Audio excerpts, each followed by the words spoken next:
Every time I think I'm growing up, and then she ran to take my hand underneath the moonlight.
Hello and welcome to the Scape Music Day Out pre-event live stream where we talk about stuff. Today we'll be talking about what makes an effective artist manager or how to do artist management essentially. And with us we have Isaac, and Raphael. My name is Aiden, and I'll be the moderator today. So please clap in your homes for our panelists. Woo. All right. So why don't you guys do like a brief introduction about yourselves and tell us a little bit about what artists you work with. Maybe Isaac, you can start first. I'm Isaac. I manage Woes, it's a math rock band. I also lead this collective called Big Duck. So we do shows and we do editorial for Southeast Asian independent artists.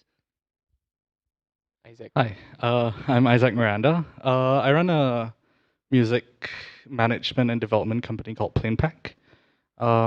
We work with a few artists from within the Southeast Asian space, especially in Malaysia, Singapore, and Indonesia, focusing primarily on indie pop and R&B. Yeah. I'm Raphael and I manage the label Middle Class Cigars. I some bands on the label are Subsonic Eye, Cosmic Child, Sobs, and a couple of other bands in the region. Yeah. Cool. Thanks for the introductions, guys. So I mean, we're here today to talk about artist management, and there's so many different facets of artist management, right? It's not just one job. It's to be, I guess, a great artist manager, you have to wear multiple hats, and there's so many things you need to look out for. But we'll tackle that one by one. And the first topic that we have today is kind of also kind of the heaviest topic to broach, which is how do you make money both for yourself and for the artist that you manage.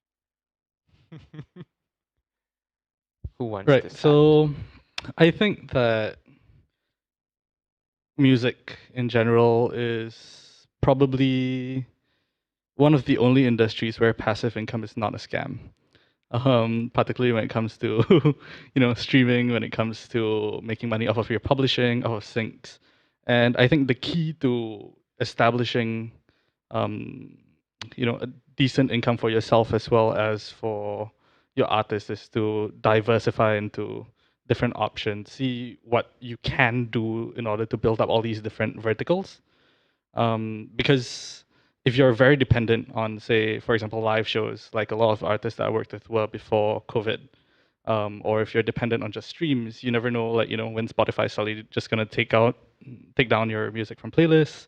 So it's important to think about what else you could be doing, and I don't mean just in a commercial brand sense, but within the music sphere, whether it's merch, whether it's again back to sync publishing or building up your streaming. It's very interesting that you said merch. What kind of a merch do you do? Do you look into like physical copies of like the music, or are you talking about more of like t-shirts kind of merch? Something that has worked very well for us has been bundles.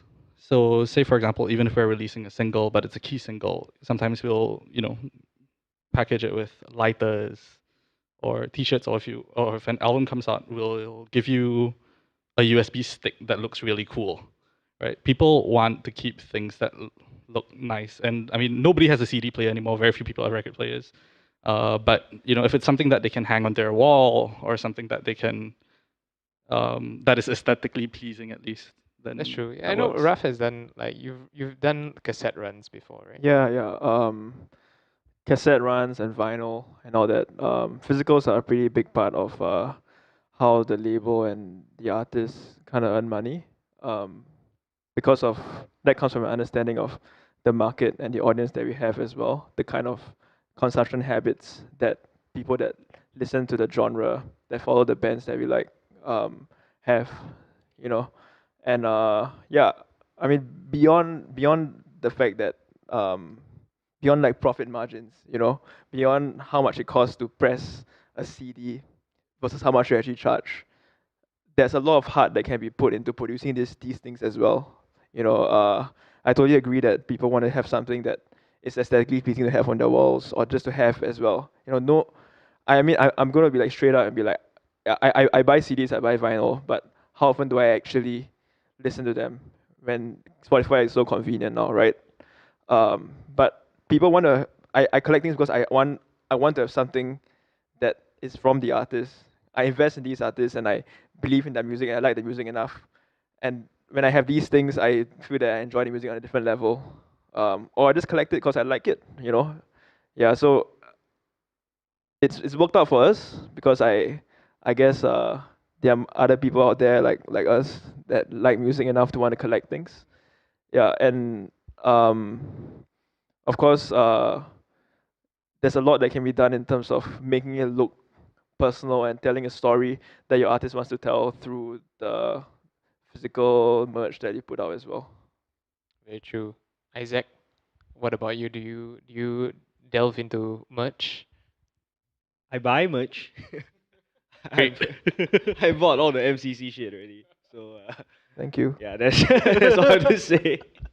Okay. On the topic of diversification, I think that's a very good point when it comes to making money for both yourself and your artist, right? Because it's important that it kind of becomes a sustainable thing for not just for your artist but also for yourself, because you need to keep being an artist manager. So maybe let's talk about what are the different ways that you diversify, because if there's anyone who's listening or watching that is looking to get into artist management, I think it's important to know also kind of like what areas you guys look into. When we say diversification, what exactly is it that you do? So, I guess it's you, yeah. Isaac.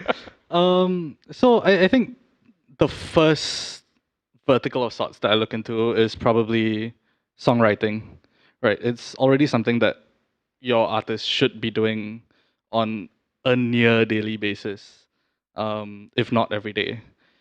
And it shouldn't, I mean, if they are interested in it, I think it's a very interesting way to, for them to expand their own musical horizons as well. Um, Over the past, I guess, 2 years, we've had placements on TV shows, on Netflix, um, on jingles or like brand activations that have really helped to stem the bleeding in terms of outflow of cash for a few different artists, as well as placements with other artists from around the region or from around the globe, who have taken a liking to stuff that some of our artists have written. Um, and now, especially with the advent of, no, with I mean, with global social media, it's so easy to connect with different publishers, with different artists, with songwriters from around the world, over even Discord, to set up like a 2-hour long songwriting session, which can eventually go places, which can you never know who's going to hear it. And I think that if you can get your artist to sit down and write one track a day, one track every 2 days, and get them into the mindset where you're not writing this for yourself. Maybe you could think about it like, what if I was writing a song for Lau, or what if I was writing a song for Adele? And then, there are 1,000 other artists who don't write, who might want tracks like that. And yeah, I think that's the primary facet that should be looked at when it comes to diversifying income. Like everything else in music, you'll make money from it 2 years down the line now, but it builds on each other, and other people can always release more music than you can yourself. Yeah, so that's songwriting, which bleeds into, I guess, everything else lah. You guys got any other ways that you? I think another way is to try to like expand and try to understand what other potential audiences and demographics that your music could have. I mean, there'll be people that like your genre and like your music in every country and every small scene, and all it takes is like a seed that you plant somewhere in the world, and that seed can go a long way, especially nowadays, like in like we can't travel and all that. Like not being able to tour does not mean you can't get your music out to the rest of the world. Yeah, there are networks like Discord, there are Discord groups where people just talk about music and share music, and these are people that would buy your records, would collect your records, would tell their friends about the music they listen to. So yeah, take this time to like look outside, and don't be afraid to like break geographical boundaries. It doesn't matter that you're from Singapore. You're an international artist anyway. I think on that note, just to add, I think what you mentioned about Discord communities is very important, and something that we're seeing with a lot of bigger artists, especially within hip hop now, which is tapping into niche communities. There's never been an easier way to talk and communicate with your fan base than there is today. Yeah, even like Facebook groups, huge thing. So these people are already into the genre. These guys will be into the music. So it's just an untapped like market of people that will be receptive to the work that you put out. And even if they don't like it, like they're gonna listen to it, they're gonna talk about it. You get your 0.003 cents. Yeah. Cool. What about brand work, like for like brand clients or kind of like outside of your typical like music? Is there anything that you guys do to kind of earn money for your artists and for yourselves? I think, unfortunately, within Southeast Asia, we're faced with almost the necessity to do brand work, to do commercial influencer style work. I don't know many singers or artists or bands who enjoy needing to work with different companies to post on their on their socials and stuff like that, and they would much rather be using that time to work on their craft, to work on their music. But it is what it is, and so we do tend to have to we need to build socials, we need to create content for TikTok, but when it does come, it is probably, at least on my end, it's typically right now, especially with the situation it is, it's probably like 50% of a lot of my artist income. And keeping those relationships going with agencies and clients who allow you to express yourself within the ad or within the posts as yourself, as the artist, is very important, because if not, then branding can go very askew and people might not be responsive to your artist anymore. And I think that like no one's gonna hold it against you. Like if you do work that you don't necessarily believe in, I sure it can seem like an issue to you or to the artist, but the average person probably is not gonna have an issue with it. They're not gonna take time off the day to have an issue with it. So yeah, nothing to worry about. I can see that, but I've also seen, at least trend-wise, like say for example, if we have artists who seem to be more brand focused, engagement rates are typically a lot lower, and slowly, over 1 year, 2 years, where there seems to be more focus on brand jobs versus artistry, people just get less and less interested. I mean, even here in Singapore, we've got so many artists who are musicians who, people don't follow for their music anymore because 90% of their content isn't music focused. And, and then when they drop a song, most of their base doesn't listen. I believe that you need to be constantly putting out music-related content in order to build that music fan base, and this takes away from that. So it's a very fine balance that needs to be navigated, I think. Yeah, I guess it depends on like the artist as well, lah. What they want for their own craft and artistry.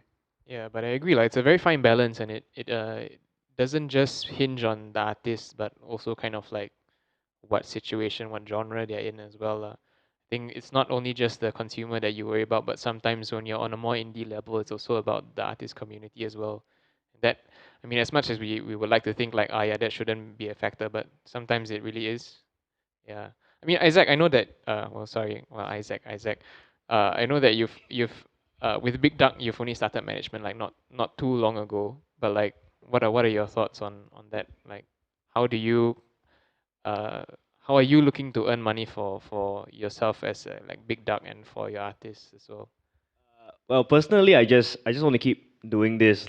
I'm not necessarily thinking of it yet. Like as like I want to make money from music. I don't know if this is a very Singaporean mindset, but like for the long, I mean, now I'm just kind of trying to push for the artists I love to as many ears as possible, and just having people listen, just having people like having conversations about it makes me excited already.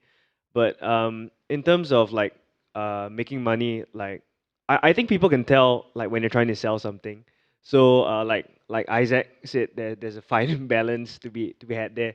Um, because what I find works, at least for me, like say if I want to push something or Big Duck or push something for Woes is like that like I don't want my audience to feel like I just want them to come for the show and that's all that matters. There's something deeper I try to build than that, and yeah. So I guess what I'm trying to say is what I'm trying to say is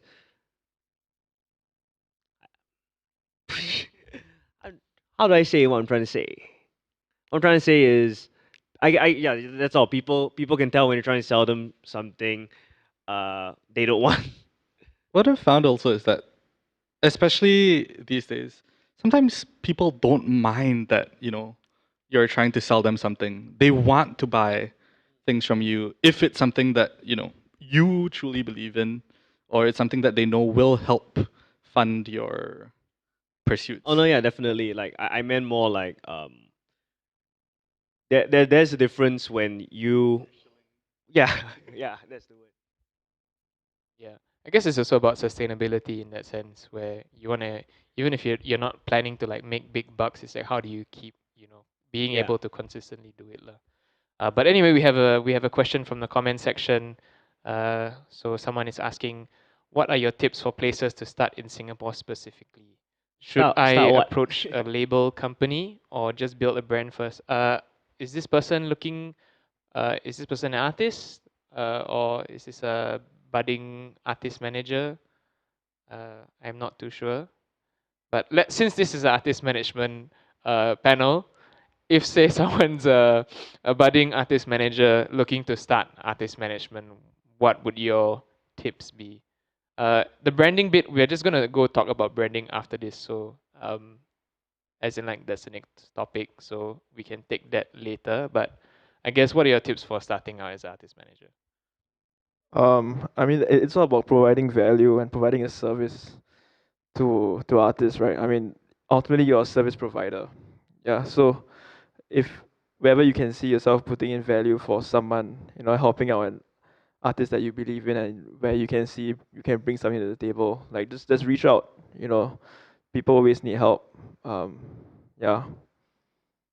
Yeah, I think, when you come into it, you don't need to basically, like, you don't need to know all the answers. It's okay to grow.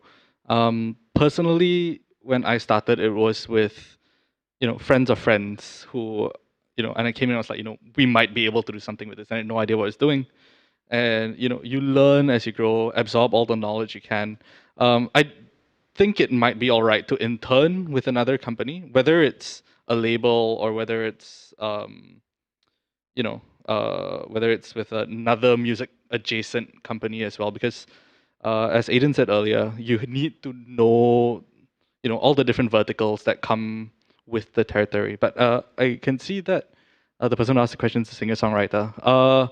So I guess this would be more of like if you're an artist and you want to. Yeah, okay. So if you are an artist, singer-songwriter, where do you start in Singapore specifically? And should this person approach a label or just build herself as an artist first? I guess. I think it's a latter, but if you want, go ahead first. Chime in. I feel, I think you should build. I mean, unless you're very confident, like you think your music's like the best thing ever, I say by all means go to label and like pitch yourself. But I think well, at least what I would do if I were to start from zero again, would be just reaching out to community and just like keep. I mean, this is damn lame lah. This damn like be real, you know. It's not lame. It's not lame. But it's real, yeah. So like just being real, making shit you believe in, and like reaching out to people who share that vision. I think is very important. I find that I'm only able to do the things I do because of the people around me, not because I'm very good at artist management or at music or what. But just surrounding myself with people that share a similar vision or share a similar love for the kind of music I want to push for, the kind of music I want to make, has gotten me very far. So I think I mean pre-COVID you could go for shows, and that's where you meet all kinds of people, and then you can like discern, I guess, like who do you wanna keep in touch with. I agree. Yeah, but now I guess online, online. Yeah, I think community is a big part of this whole thing that a lot of people underestimate. I mean, like Raf was saying just now, there are things like Facebook groups even. And like typically you would think just like your uncle, auntie, your mother, your father use, but actually there are huge communities out there. Okay. Okay. Do you have any last? There was a things to say? reply to this. I mean, Singapore is very small, right? There's only this much. I totally feel that, like, of course, it's very hard to flourish in Singapore. Singapore is so small, the market is so small, right? But you don't have to be limited to Singapore at all. I know that Isaac works with you work with artists like in the region as well in Malaysia. Even right next door is a market that is ripe for you to thrive in. In Southeast Asia, people right now the world is open and willing to listen to music from all around the world. So yeah, you don't have to flourish in Singapore. You can flourish anywhere else. And to add on that, I don't think it's any harder to flourish here than anywhere else in the world. Because say if you're starting out in the States, it's so saturated. Like how do you like how do you make it in the States? You know, like I think everywhere in the world you have your own there are disadvantages and disadvantages, and I think Singapore is not the worst place to make music.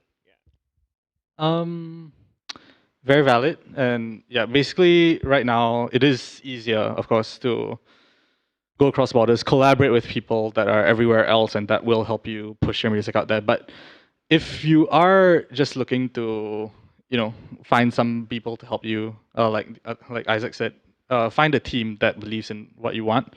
I would say, make sure that you've got everything else in check before you approach a label. I do believe that, if you want to really hit all the other audiences, you still do need a good label, good corporate partners as well in this day and age. But get everything you need in check. Build your brand, build your socials.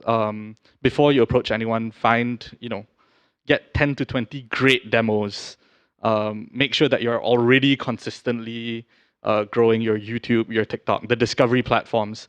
And this will, help other people believe in your vision more as well. If you've got all of this, prepared, if you've got all this great leverage in a way to be able to either extract a better deal from labels or to find other music companies to, invest in your potential.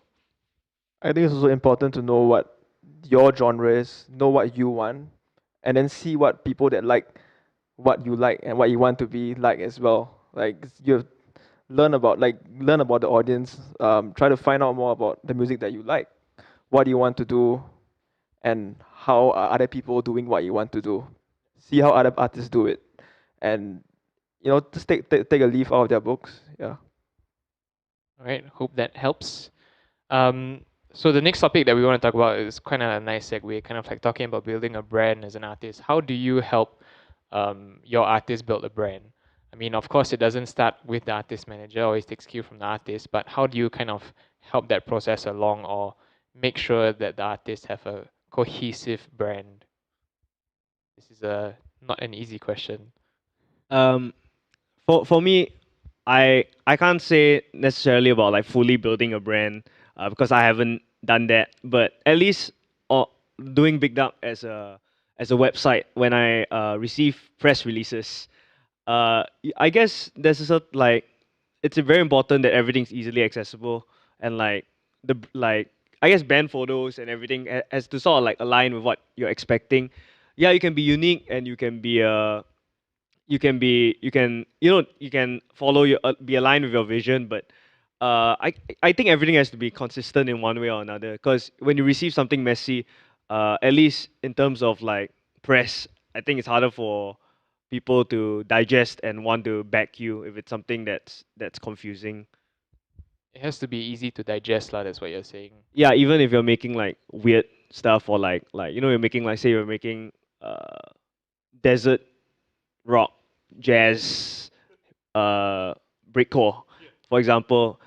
But if your image is consistent with that and like it's easy to decipher like okay this is weird but this guy has like a direction, then I think yeah it makes it easier for people that want to help you, I guess.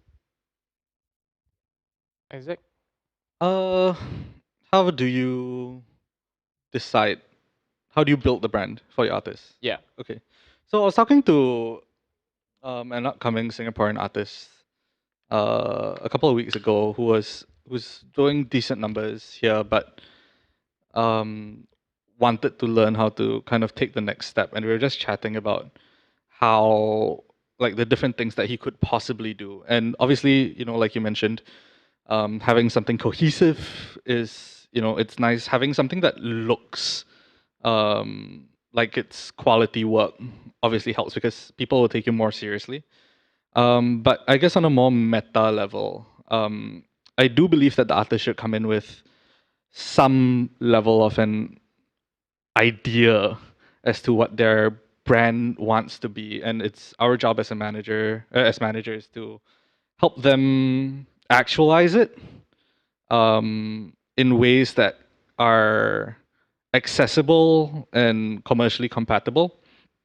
So then the question is, sorry to interrupt, but like then, I mean, you mentioned like it's your kind of job to then actualize it, right? Like, how do you do that? I think that's a that would be a very important point for people to learn. It comes in with the networking, or like I guess having dabbled in industries adjacent to music for a while.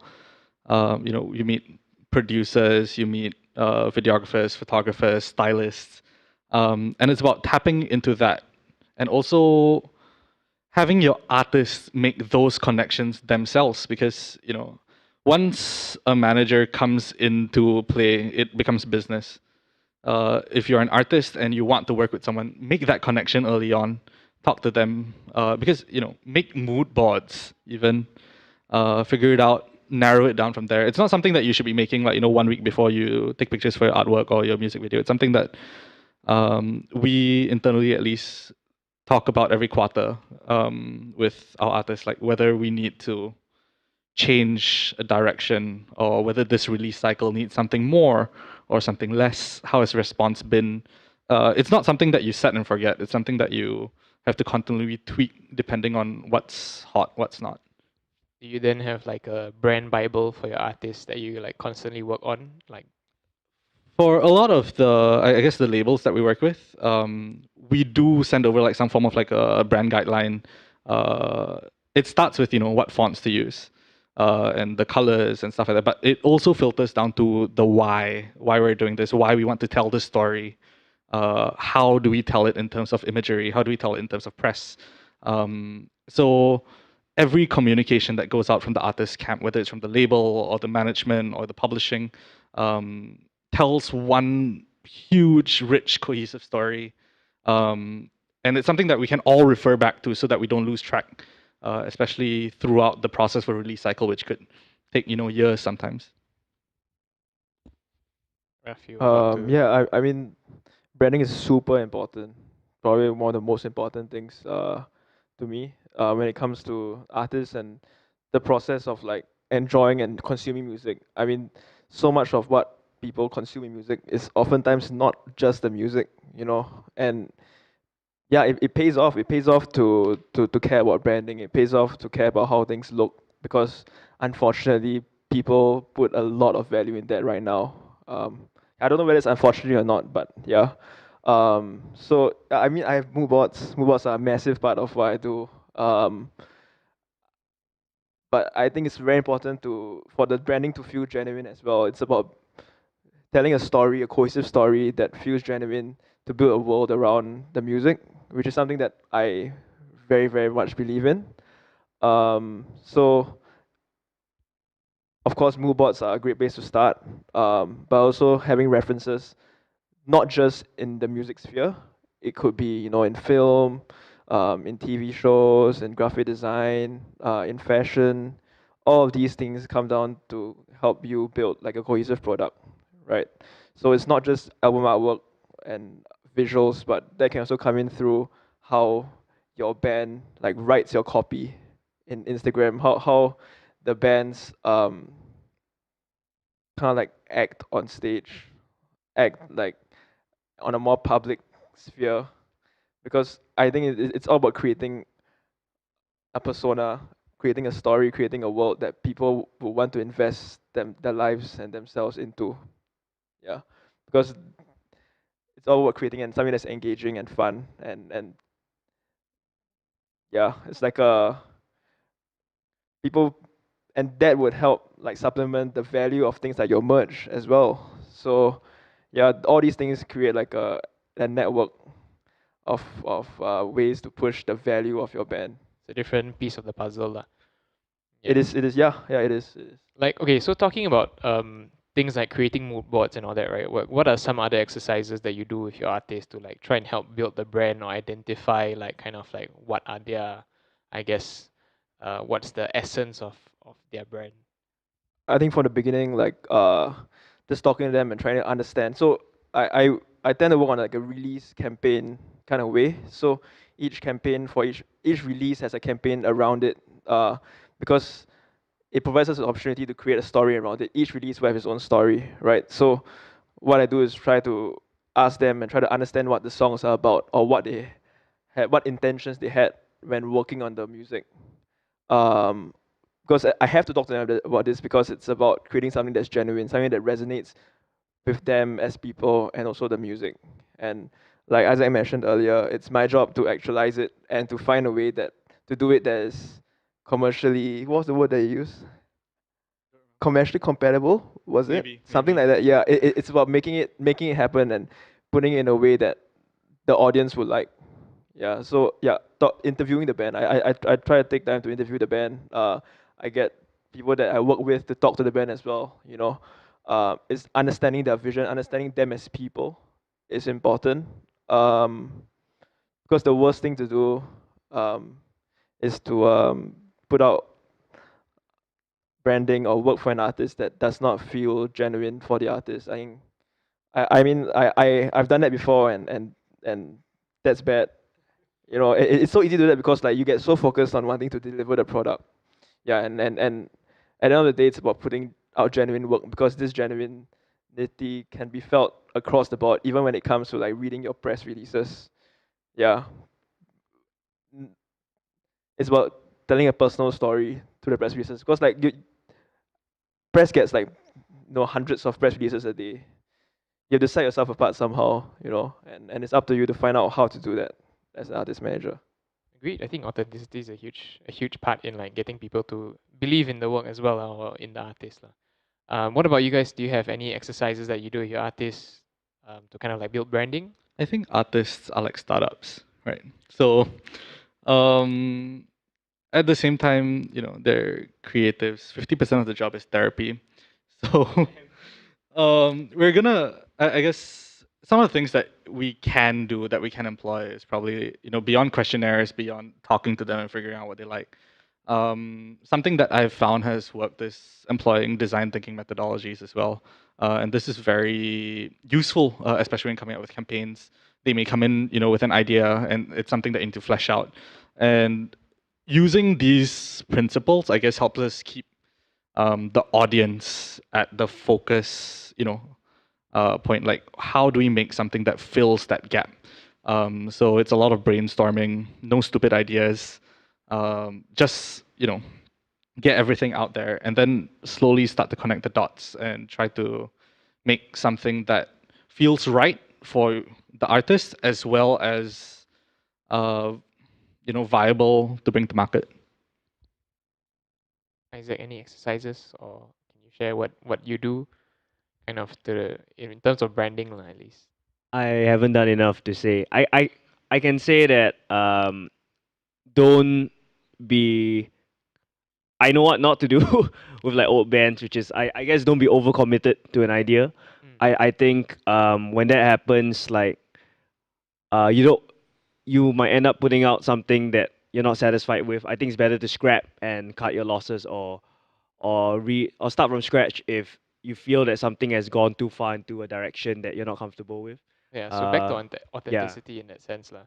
But I mean, even if not for artists, I think Big Duck has very good branding, or like your brand is Thank very you. clear in that sense. So like, what do you do? Maybe for yourself, you can share even or like for Big Duck. Okay. With Big Duck, the idea behind the brand is just kind of the community spirit is the focus. So everything we design is kind of around that kind of very rowdy, very raw, very underground kind of look. We reference like stuff like Ray Gun magazine. Uh, yeah, and we have a great graphic designer. Their name is Lauren. Who came on board only if like only maybe 6 7 months ago. But when we decided to rebrand, that kind of rawness was at the forefront. So again, goes back to like community, like having a team of people that know what they're doing. Because if I were to decide the branding myself, I don't think it would be like even half as good as what it is now. Yeah.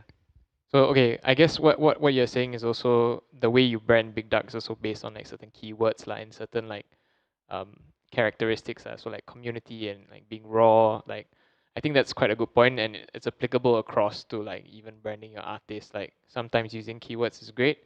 Mood boards, like thinking from a design perspective, is all kind of like great tips like in terms of like how to help your artists with branding. Are you gonna say Sorry, something? just one last thing. I find when working with creatives, or like just working with like say like designers or artists in general, is what has helped me with Big Duck a lot is by trusting people's visions. Like, I don't question too much. Like whatever Lauren brings me, I don't question it too much.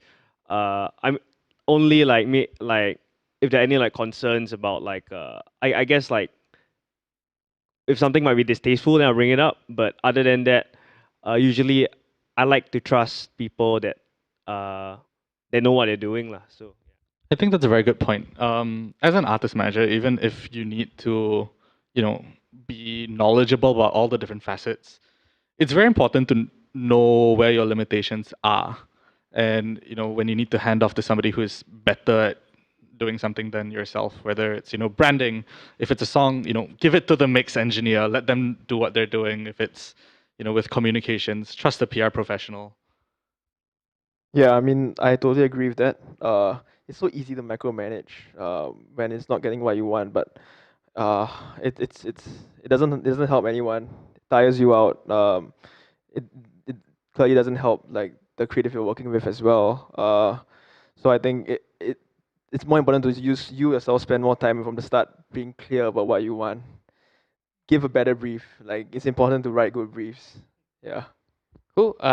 In that line, we have a question about being an artist. So, is it hard to be an anonymous artist? I guess this goes exactly hand in hand with the topic about branding, because if you're an anonymous artist, it's completely branding. Like Marshmallow or Cop's Husband. I would love to be personal, but I have a vision to be anonymous kind of artist. Would you guys say it's hard? It depends on your definition of hard.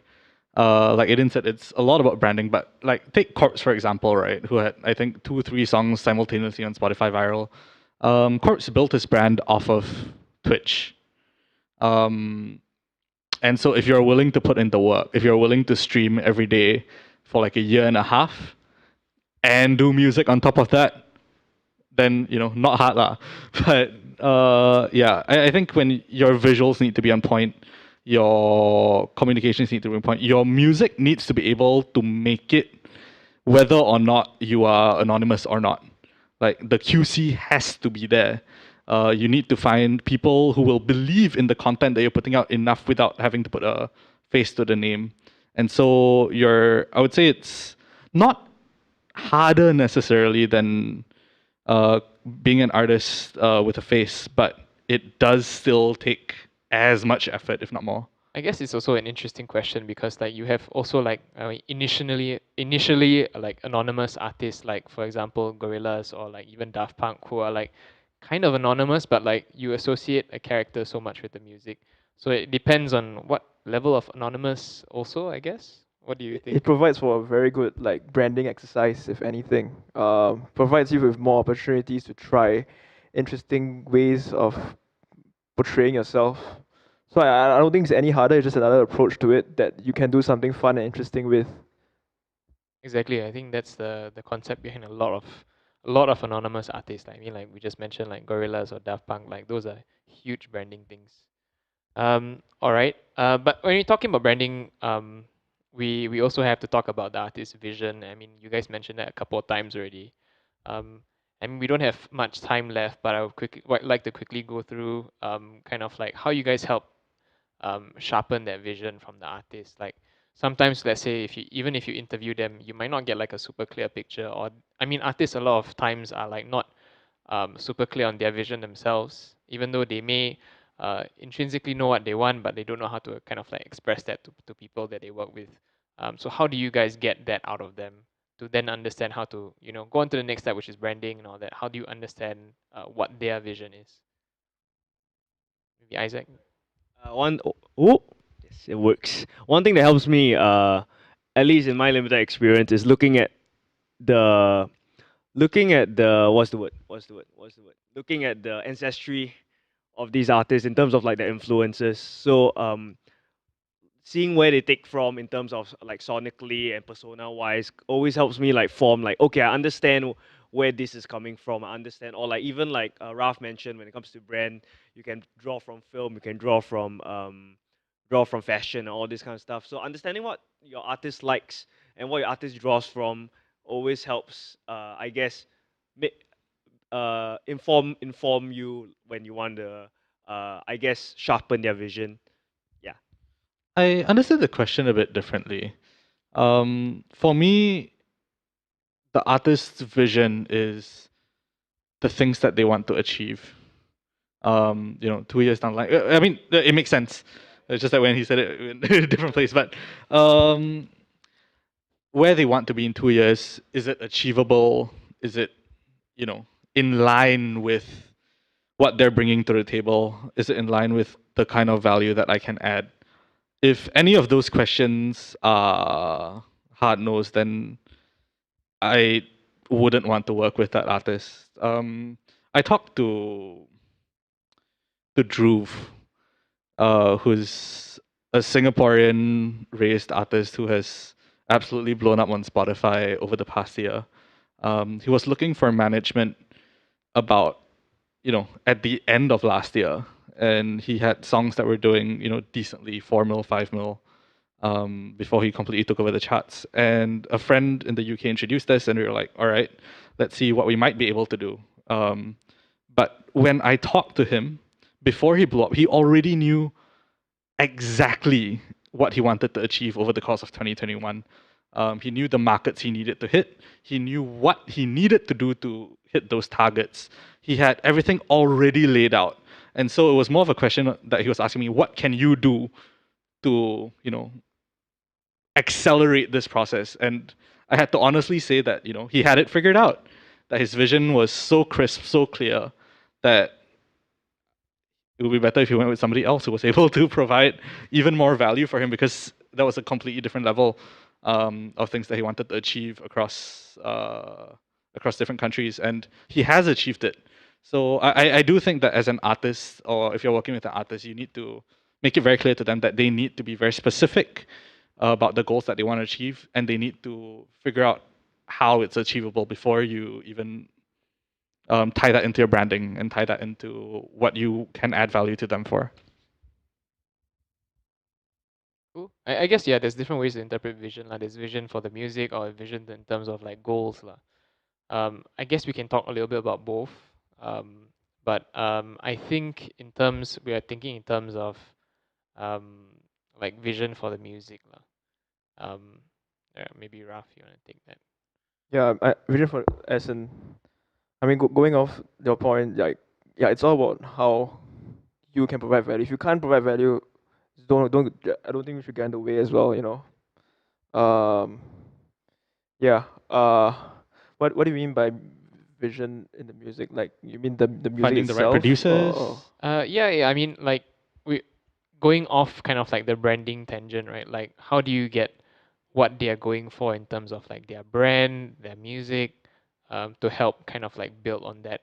I mean, goals is another thing, but also kind of like vision. But I guess we're looking at kind of like more practical ways on like how you, as an artist manager, you help sharpen your bands or artists' vision in terms of like not only just what they set out to do, but what do they want to do.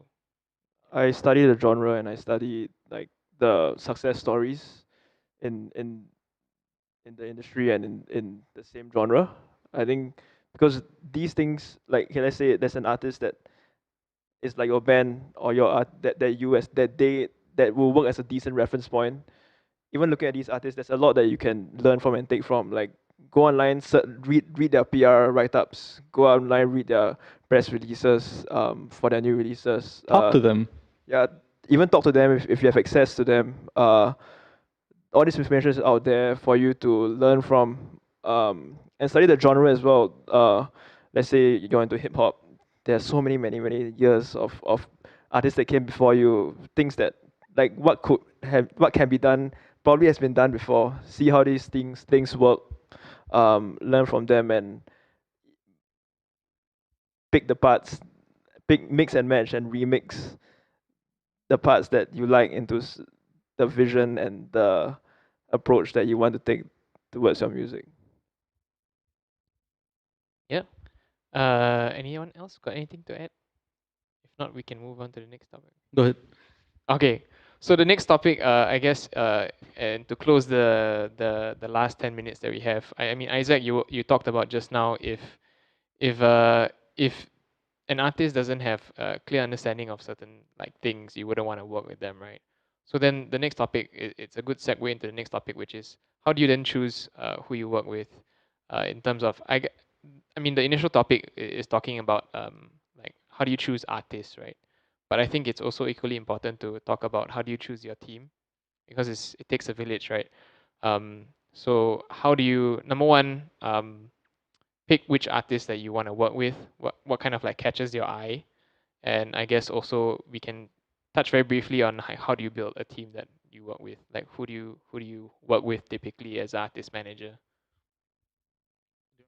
Or Uh, I think for me, like, work is power. So like a lot of people like to talk a lot and say like, oh, I have this vision, I have this dream, I want to do this, do that. But if they don't really have it to back them, even like you were saying, like, say if you are you're just starting out as an artist, you better make sure you have like your 20 damn good demos lined up before you approach anyone.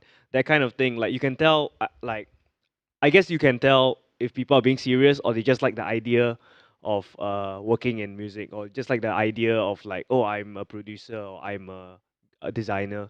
So that discernment always helps me decide like who I want to invest my time in and who I want to work with. I have a very basic checklist.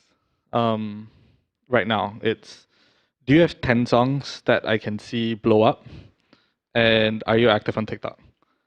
So if they are commercial facing, like, at least, and that sort of like tells me, like, are you putting in the work consistently, to grow yourself as an artist and a brand, even before necessarily debuting, before pushing out. And then it comes down to alignment. my forte or my niche is more indie pop, R&B. If you're a hip hop artist looking for artist management, find somebody else, because the value that I can add in that space is a lot less because of the connections that I don't have within the hip hop space. Then beyond that, it's whether we can click as people, whether we can hang, whether we can have a beer together, whether our tempers match, whether our goals match. If you just want to be an artist that is big in Singapore, great. I want more. And so all these things kind of play like a factor, like as to whether I am interested in an artist or whether an artist is interested in working with me. And typically, we have like a 6-month period where we trial things and see whether the workflow is good or not. If it's not, it's fine. You can move on. I can suggest different artist managers that may be a better fit culture-wise as well. But I'll also touch on building the team. I think that it's very different artist to artist, obviously. And I think if to fill in the gaps, we usually look for somebody who's visually oriented. We look for a couple of videographers that we can consistently come back to and work with. We look for content people to come and film, 10 TikToks with you every weekend. We look for producers that you can come back to, songwriters that you can come back to, and all of this sort of feeds into like a large ecosystem where eventually after a year, after 2 years, you start to get comfortable with the people around you and then start to, I would think, in my experience, produce the best work that you can produce, because everybody knows everybody's work styles, and if it fits, it fits. Yeah, I think there's a lot that lies on whether or not someone gets what you're trying to do, shares your vision, and that's very hard to come by. I don't know if there's a hard and fast way or hard and fast rule of how to find these people. So I can't give an answer for that. But when it comes to like what artists to work with, to be honest, is whether or not I like the music. I mean, I'm just gonna be straight up about it. But also thinking about the audience and where in the music landscape right now they could fit into. Like, could I imagine these bands being on Pitchfork? Could I imagine these bands alongside the artists that are touring right now? Yeah, that comes from an understanding of the current touring circuit as well. The current scene that's always changing, but there is. I think that there is something that all of them share. But I think at the end of the day, this comes down to whether or not you believe in it personally. If you don't like the music enough, you yourself as a manager, you yourself as someone that provides a service to them, like, are not going to do a good job either. Yeah, I agree. And I think actually that's an interesting point that even Isaac brought up just now, which is kind of like genre, right? Like we have a lot of, I guess, not just managers but labels also that are like specific genre like focused. How big of that? How big of kind of like, I guess, like choosing by genre would you say that plays a part in your management? I've seen my artists over the past few years, grow from, say, more pop focus to something that's a bit more avant-garde, and I try to do my best to support them in their ventures, whether it's writing or producing with them, or finding the right people to do the job if I can't do it. And ultimately, I think if the music isn't a fit, like Raf said, we shouldn't try to block the whole thing. I used to handle this artist called Shell Hill, who is massively talented.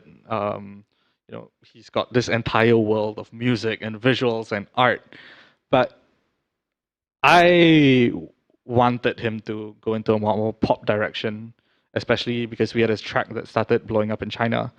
But he wanted to instead take this opportunity to start making the weirdest stuff he's ever made, because it's like, now I finally have an audience. And so, we mutually decided to break it off.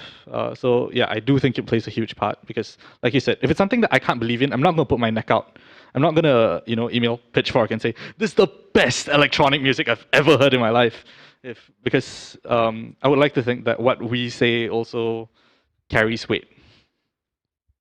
What do you think, Isaac, in terms of Big Duck? Is there like a kind of like genre that you tend to or of artists that you tend to work with or to choose to bring on board? I think Big Duck. Hello? Thank you. Thank you. Sorry.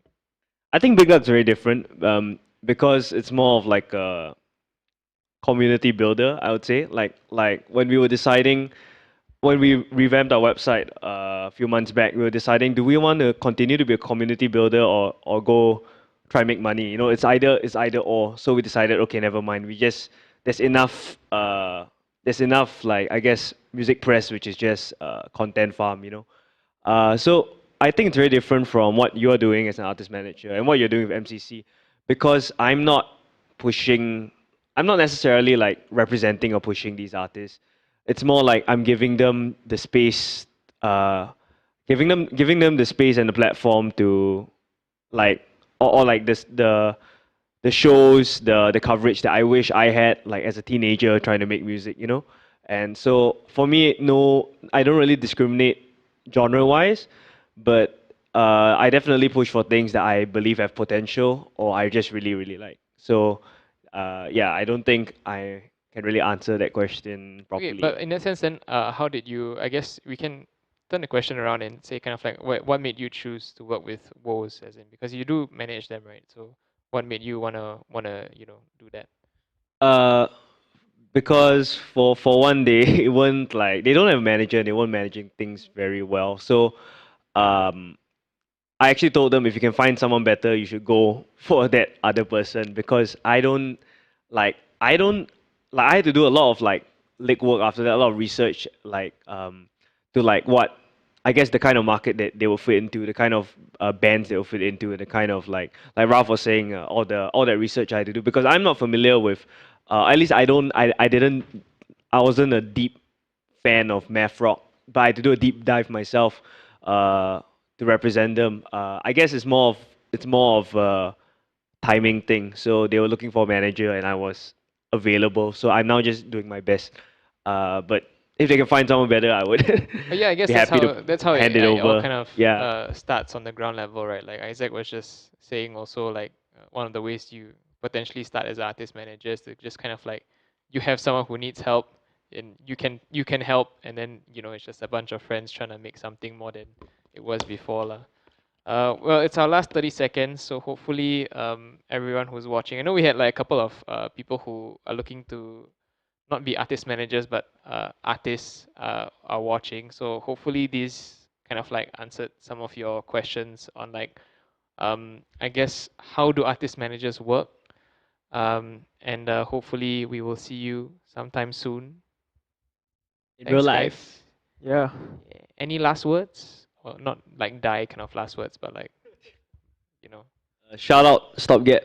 Shout out Subsonic Eye, Cosmic Chow. Shout out who do you manage? Shout out Scape. Yes. and Thank you. Cactus. Okay, bye.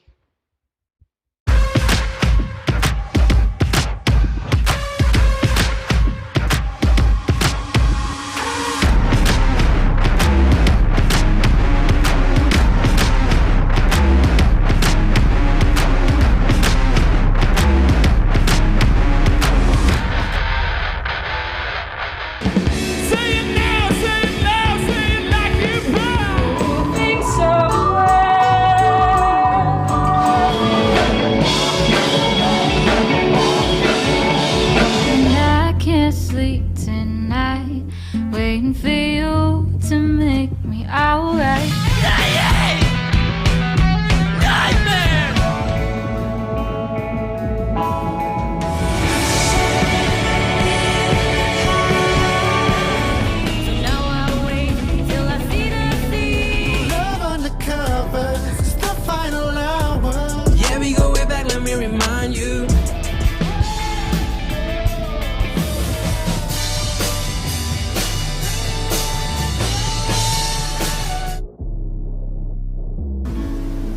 Every time I think of growing up, and then she ran to take my hand underneath the moonlight.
think I'm growing up.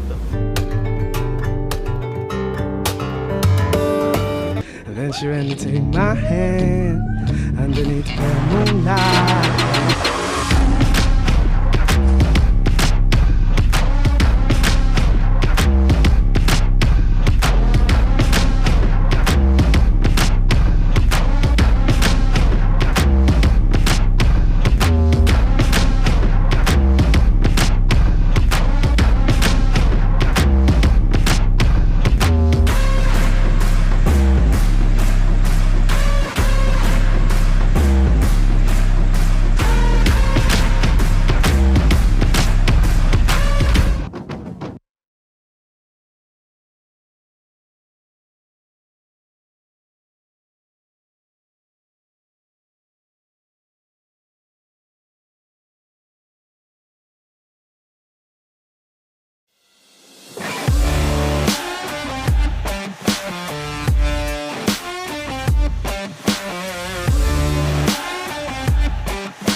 Hi everyone, welcome to Scape Music Day Out pre-event live stream, where we feature performances, interviews, and talks with local artists and industry players in the music scene. Music Day Out, MDO in case you're wondering, is the annual event organized by Scape, and it's back to celebrate the local independent music community. Returning for the third year in a hybrid format, MDO is a festival that supports and recognizes youth in Singapore's culture through curated programs and showcases to support homegrown artists. The festival encompasses performances from a stellar lineup of youth music talents and panel discussions with regional industry professionals. Music Day Out happens from the 18th to the 23rd of October in various venues at Scape. Visit the Scape website or follow their social media for updates. Register your interest soon as slots are very, very limited.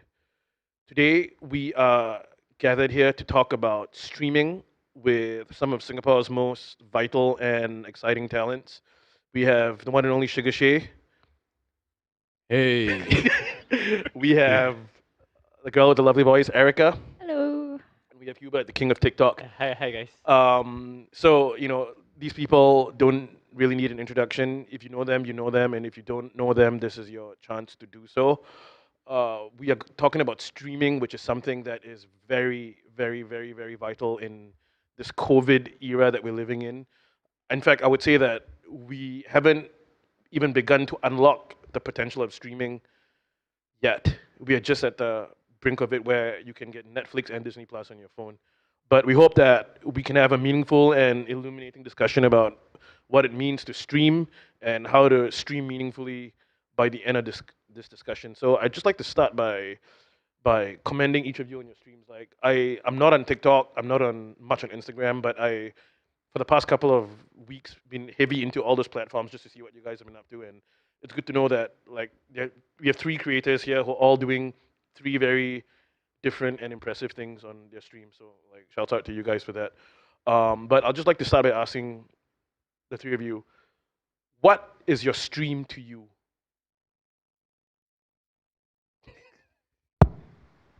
That's deep.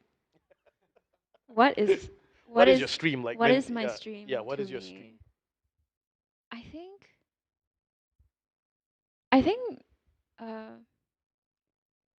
when I think of a stream, I have to think about what makes it different from someone just watching a video of me, right? Because they could very easily just go to my profile and choose to watch a video instead of actually attend a stream.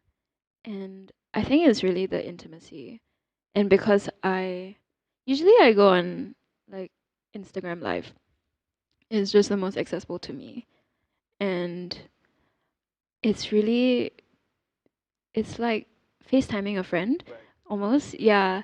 Because sometimes if you're very unlucky, or maybe you're very lucky, it'll just be one person on there. And so it gives you a chance to kind of get to know whoever is there. And I think It's just really a different medium from doing a live show.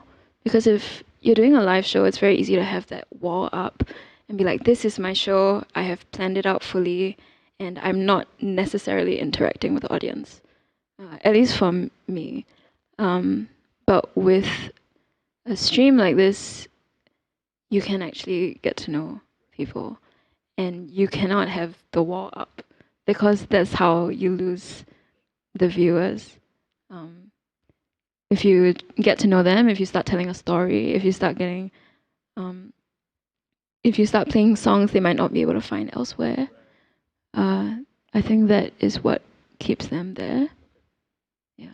It's interesting that this aspect of communicating with an audience, no matter how many people, right, is sort of like an intimate experience for you because there's this idea that whenever you put yourself out there, you're an exhibitionist and all that sort of thing, right? So it's interesting that for you, it comes from a deeper place, right? What about Shiga? What my stream is to me, right? I think it's just another way that we use to communicate with our audience. I think and it's just I feel that this is just a very like what you say in the pandemic, where we don't get to meet a lot of people in person and all that. I think a stream is a direct way to communicate with your audience. Yeah. For me, it's like my diary, I think. Kind of because I'm very busy with a lot of stuff over the like every day, right? So for me, it's like coming out with like ideas that I think I can goof around with, engage my audience. I think it's a diary for me, more of like a sharing or what I'm doing now, that kind of stuff. Yeah, yeah. That's for me lah. It's super cool. Like, this is a question that I knew I had to ask all of you. How do you decide what to share and what not to share? Because I can imagine that that's quite a challenge. Like, because all of you are artists, right? Like, unless you're using your feed for just music and music alone, or promo and promo alone, then it's easy. Then you can just share whatever. You can hype up whatever you're working on next, right? But like, say you want to get personal or talk about something that is current and is pressing, and how do you navigate that, whether or not to share, Tareen? I think it's super difficult, especially I think doing just music on like whether it's a live stream or a video. I think it's very difficult to attract like audience to be there throughout like maybe that entire time. So if you're asking about what I do share and what I don't share, I think it's probably more of stuff like, for example, my family, for example. I try not to involve them because the internet is a very scary place. Yes, right? definitely. Yeah, so as much as I can, for example, be attacked or be commended by like my audience, I really don't wish that my family will be in that situation like I do. That's for me. There's of course like politics and very touchy stuff. I try not to do that. Yeah, that's for me. So basically, anything controversial or anything very deeply personal to you, keep out of it. Yeah, yeah. Because I feel that once you do that, it's a like black hole. There's no way you can stop it. So like I think for me, yeah, I think it's more personal. It's like more of my sharing, yeah, my own stuff kind of thing. Okay. Yeah, yeah. Erica? I think for me personally, it is important for the people following me to know me, all encompassing like stuff that I fight for, the values I have, things I believe in. I think all that is very important. Of course, when I think about sharing these things, I think, am I in a place where I can give an educated opinion? That's very important. Yeah. Because sometimes I think we fall into a trap of wanting to speak our mind, but we don't know enough about the topic. And so, if I feel like I have something valuable to share, and it hasn't already been said a million times, then I will share it. When it comes to like, I think you brought up a good point about like family, and I think it's about keeping them safe as well, because yeah, the internet can be very, very scary, and I say that as somebody who grew up on the internet. Like I I think I was a very scary teenager as well, who I would just deep dive into people's lives. It's very scary. So now that I am on the other side where I am putting stuff out, I think when I talk about my music, I think about do I need to give, how detailed does this explanation need to be? Because like I released a song called Call Out recently, and it was, I mean, you can take it apart and be like, oh, this is a diss track, but it's not. I mean, it's coming from my experience, but I don't actually need to share who this person is, what it's like, what the real backstory is behind the song. Ultimately, at the core of it, um, the message of the song is a certain thing, and that is very universal, and people can take whatever they want from it. Yeah, I don't need to share all of it. Yeah. You very perfectly reminded me of something I wanted to ask everyone else as well, but I'll Okay. get to that later on. Thank you. But what about you, Sugar? Like, I think for you, being, I would say, one of the most visible and renowned like celebrities in music, and with your followers being in the tens of thousands, right? Like, what is your experience with this sharing and versus not sharing, and like deciding what to put out there and what to not put out there? I think I've always been a very like private person, you know. So like what they both said, I think that um yeah, you're not gonna post like a lot of your personal stuff onto social media if you don't want to, like, you know.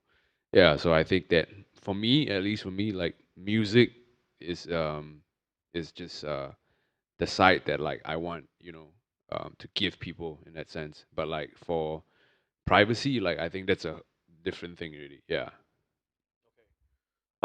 Erica mentioned something just now about feedback or taking apart something, people taking apart something that you've got, that a song that you've made, and that is the era we live in now, right? Where you can drop something and people will have a trillion and one things to say about it, right?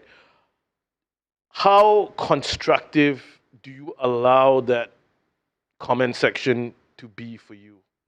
How much of that do you take in? How much of that do you say these people don't know what they're talking about, man?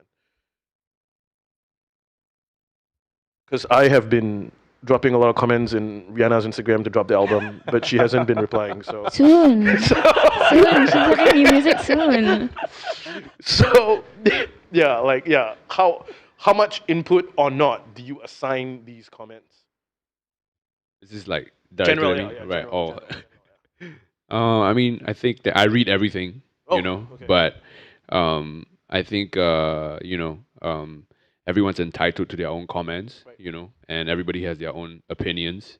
So I think that, you know, I think it's just um, you should read everything, and I try to respond to as many as I can, but at the end of the day, if it's constructive criticism, I definitely would, you know, take into account. But like if it's just like um, you know, a keyboard warrior, then it's like you can't really like take that to heart, you know. You kind of gotta, I think, like, you know, putting stuff out online, you know, we know to kind of brush certain things off when, you know. How do you develop that thick skin? I think that's like a very important part of being an artist How do also, you right? develop it? That thick skin, yeah.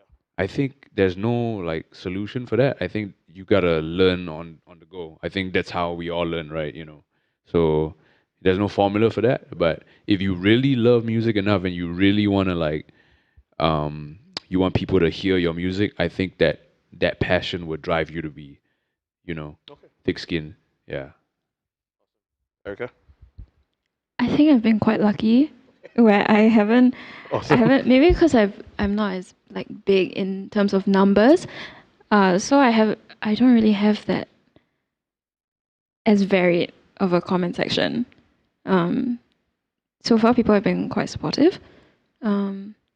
But I mean, I really don't think we were made for this kind of world, you know? Like humans, Definitely agree with you. yeah, we weren't meant to be exposed to so many opinions at once. So I don't really know how I would deal with it. I've not been there. Yeah. So you haven't gotten something that sort of like tested your I patience? I or- have. Okay. Um, I have, but I think sometimes you forget. Nice. Like honestly, I mean, Which means that it- it didn't have any kind of significance at all, right? yeah, I mean, I wouldn't let it direct my path. Okay. I mean, it might obstruct it for a period of time where I'd be like, oh, maybe there's some truth to that statement, you know? But ultimately, small brain, just forget. Yeah. Yeah. Hubert? I second what both of them said. Like because especially on my TikTok, there are usually a lot of comments and then like really hurtful ones sometimes. But then after a while, I think it's like you muscle through it. You know, when you gym, you grow carelessness. Then you muscle through that when you read it, then you kind of know that they are like keyboard warriors, that kind. Yeah. So after a while, you kind of like get immune to it. But of course, if there's constructive criticism, like Shika said, I would think that yeah, I definitely would take it in. But then there's like so many unconstructive ones sometimes. I just like kind of like yeah, muscle through it, kind of. Yeah. Okay. You mentioned Actually, right, you know, sometimes, right, like when you read that kind of like messed up comments, and then it's like, when you actually put yourself in their position, then you think like, wow, what did it take to make this guy sit down for like 30 minutes and to like try and say something to bring you down? Yeah.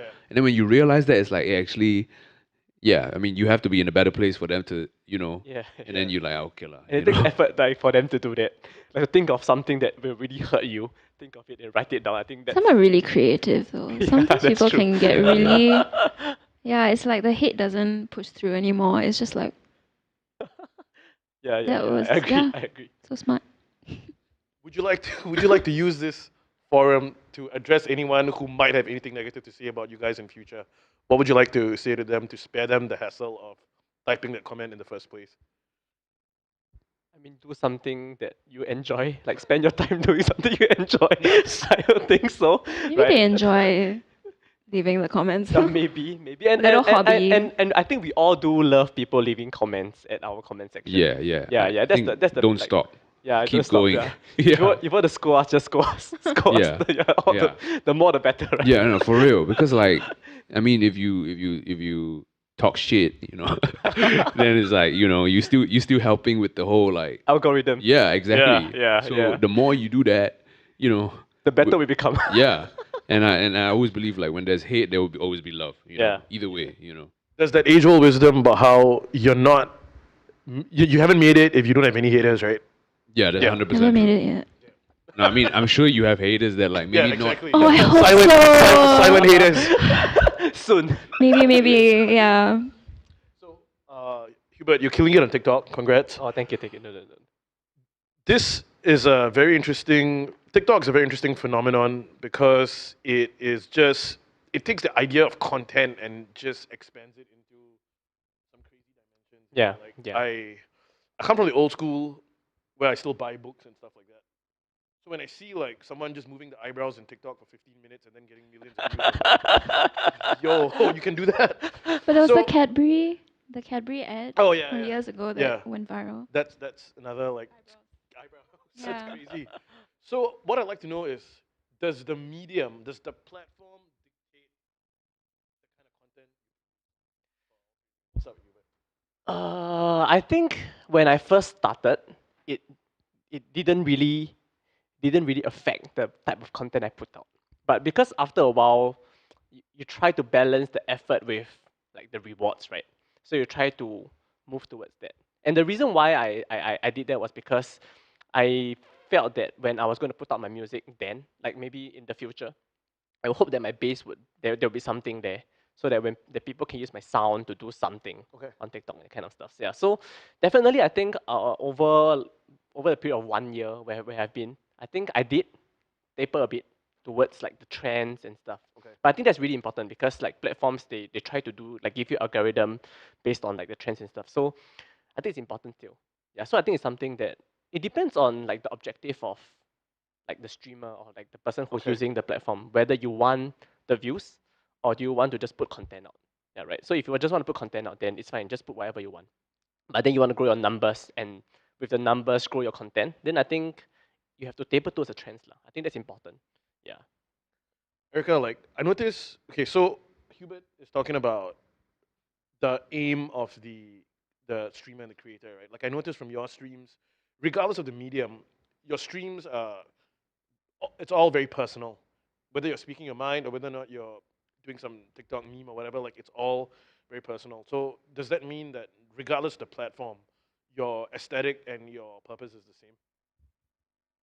I think, I mean, it's a good thing and it's a bad thing that I just don't care sometimes. That's awesome.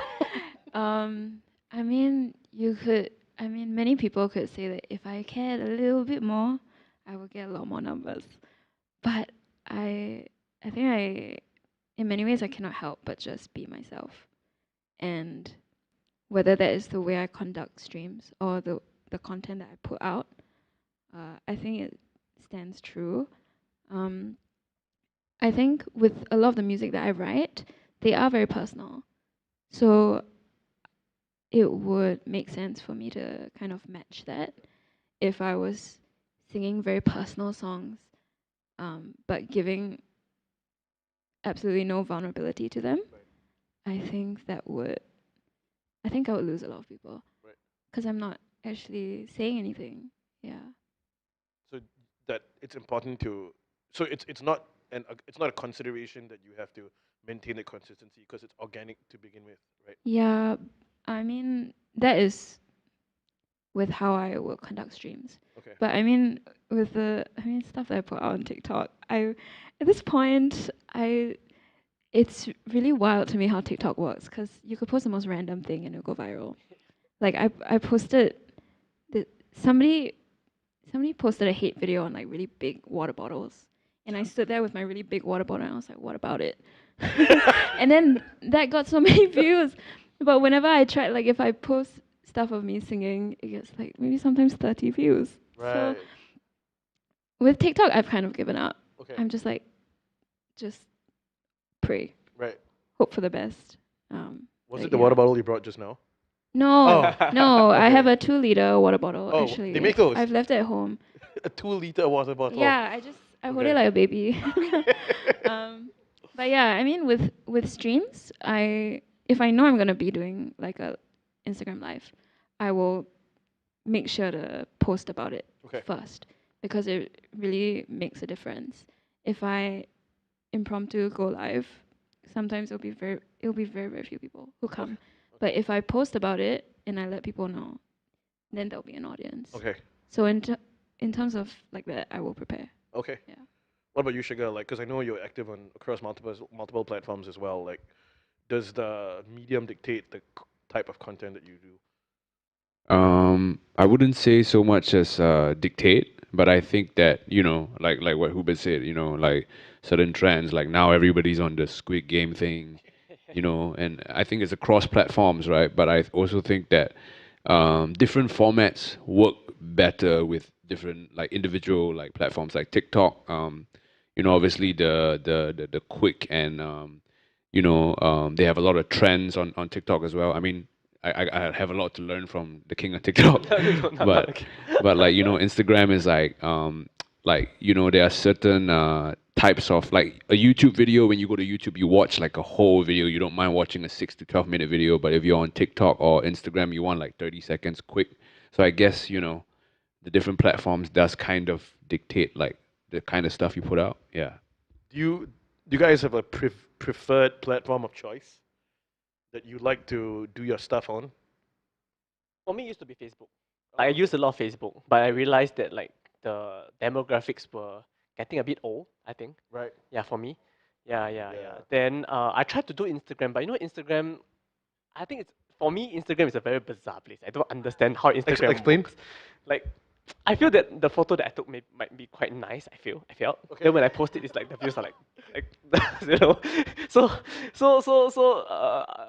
then going on to TikTok, I think for me TikTok makes more sense. Like maybe because I'm somebody who has little like very short patience. Like I'm like very very kind of like, yeah. So TikTok for me 15-30 seconds is like the fast stuff that I can do very quickly. But like Instagram, Facebook, and even YouTube, like I don't really get it. Guys, like long form videos. it's very hard for me to like produce such videos. Yeah, so that's for me. Yeah, So you would say your weapon of choice is Facebook. used to be Facebook, Okay. now it's TikTok. I Now think. it's TikTok. Yeah, Okay, yeah. got it. Erica, Instagram. why?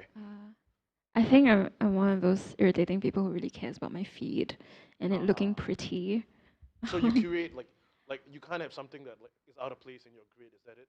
I think about the colors and I think, Wow. yeah, It used to be for me, but then when I tried putting effort, the worse it became, worse it went. So I kind right, of like, you know. right.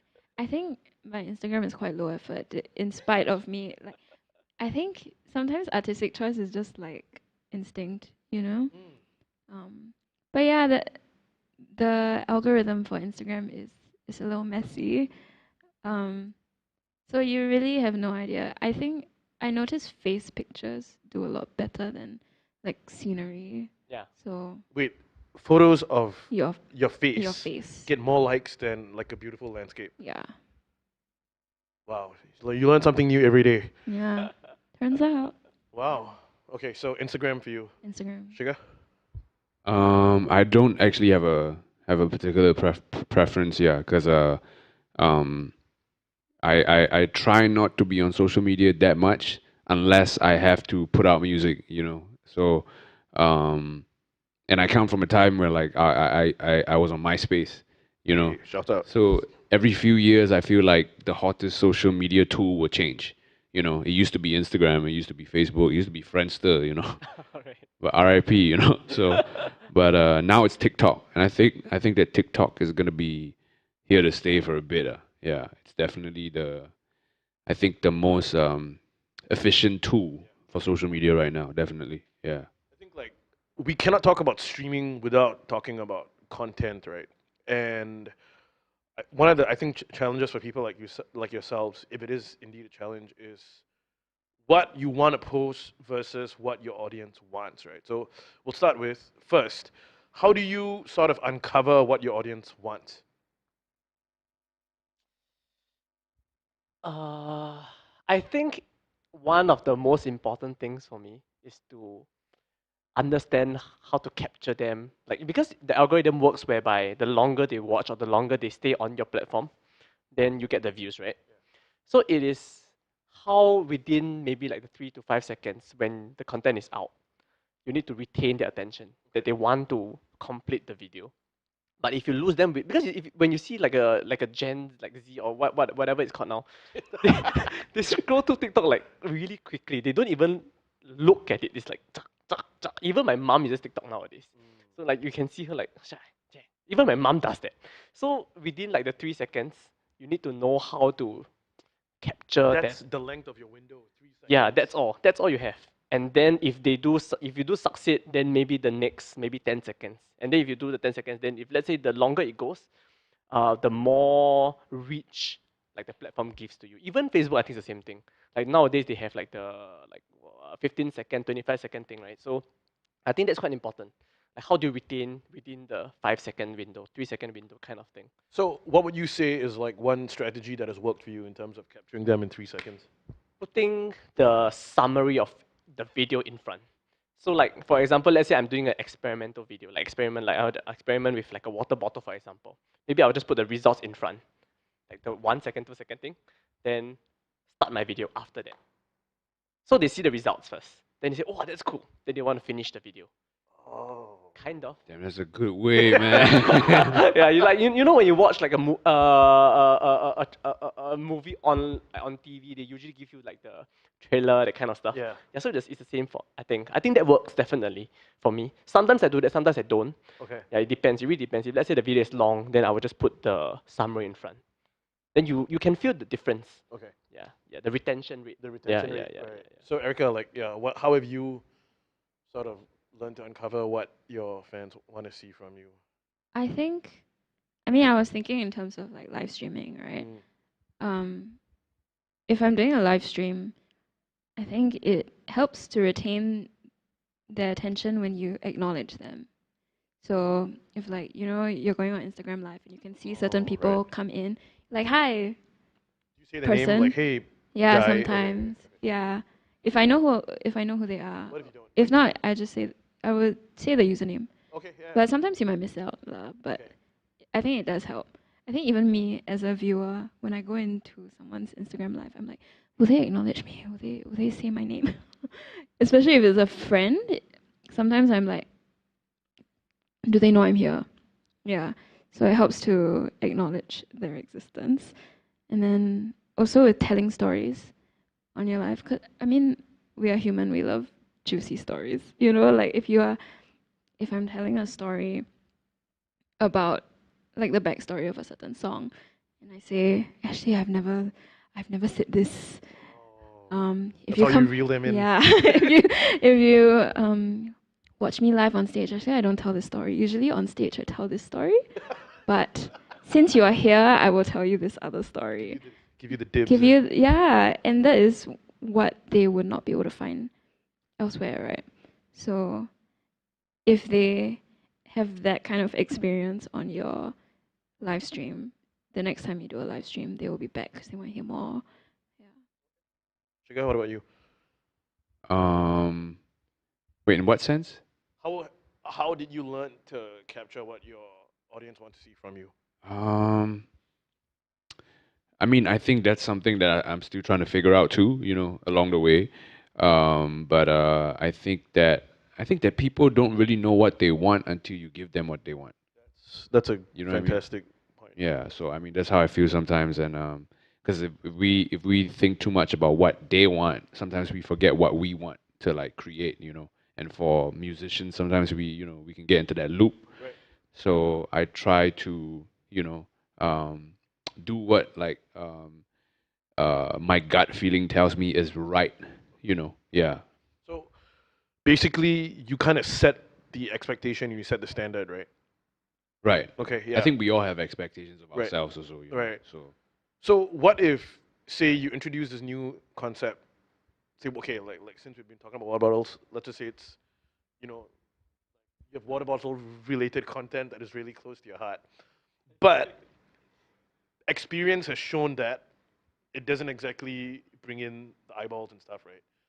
Do you then say, okay, I'm done with this, on to the next one, or do you push through?